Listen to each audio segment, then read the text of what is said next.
à ma mémoire des souvenirs familiers.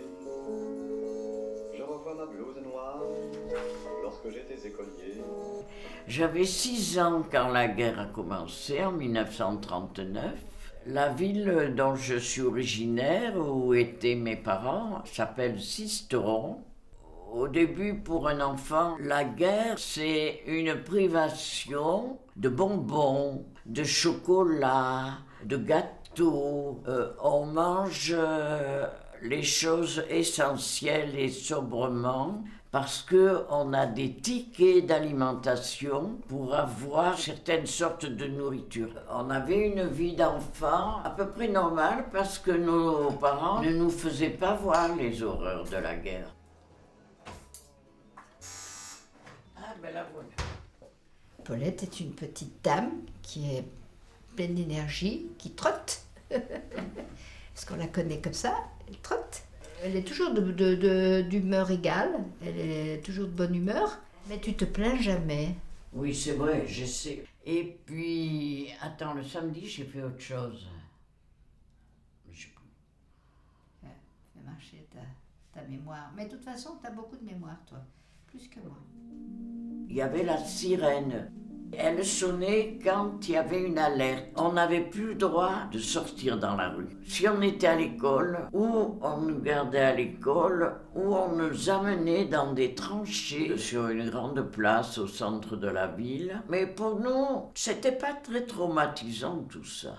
C'était ennuyeux, mais en fait, c'était notre vie d'enfant. Quand on allait à l'école, on emportait sur notre épaule un masque à gaz. La maîtresse nous avait appris à nous servir du masque à gaz et qu'il fallait suivre les ordres du maréchal Pétain.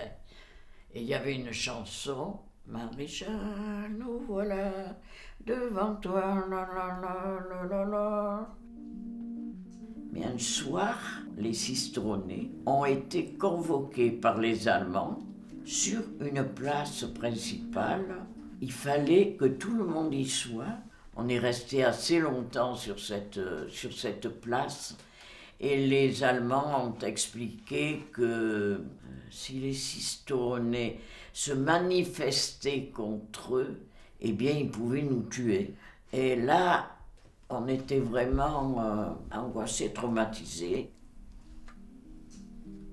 Il y a quand même toujours le son de la sirène. J'aurais jamais pensé que ce son-là soit toujours en moi. Et c'est dire qu'il reste obligatoirement des traces émotives, mais ça n'entache pas la vie, ma vie.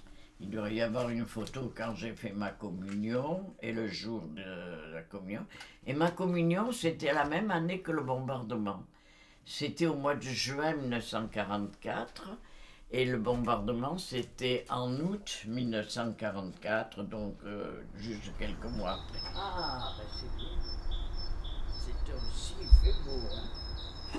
Oh, on est bien aujourd'hui. C'est le printemps. Je m'appelle Paulette René, j'aurai 91 ans la semaine prochaine, et voici mon histoire.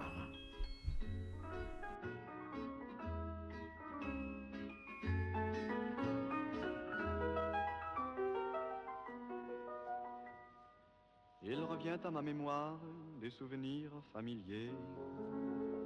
Je revois ma blouse noire lorsque j'étais écolier. Sur le chemin de l'école,